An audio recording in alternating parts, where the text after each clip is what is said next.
Supporters and opponents of the ART bus rapid transit system are clashing at every turn. Earlier this week, the city of Albuquerque said too much misinformation was floating around and did some myth busting about the project.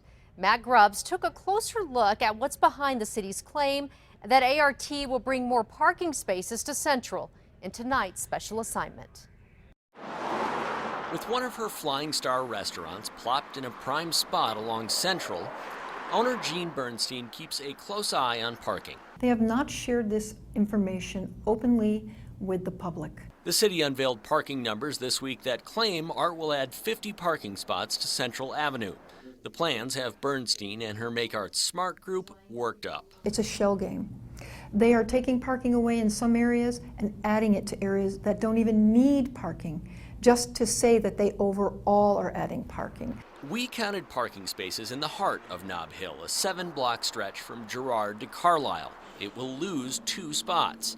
In fact, all of the parking gain the city counts in the Nob Hill area comes way east of all the on-street action you're seeing now. That amounts to padding stats, groups like Jean Bernstein say, because the city is building a park and ride here on State Fair property next to the casino. 99 parking spots go here, and it gets the city into positive territory. That's not what's happening. Not at all. We had that parking lot planned with the Expo long before any of those claims came out. Mike Reardon oversees the project for the city.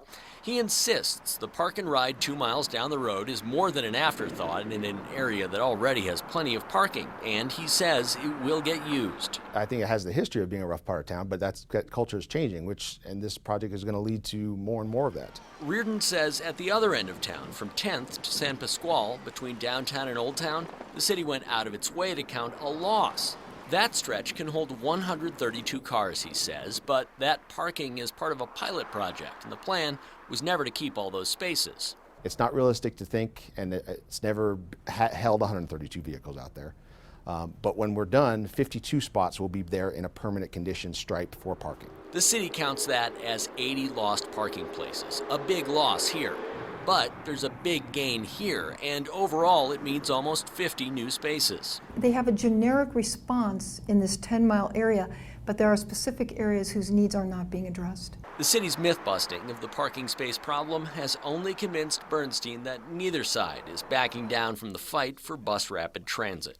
It's as if somebody has determined that art is good medicine. They've poured it into a spoon and said, here, swallow it. Matt Grubbs, KRQE News 13. And you can read more about what Matt found and see the parking plans for yourself on our KRQE app.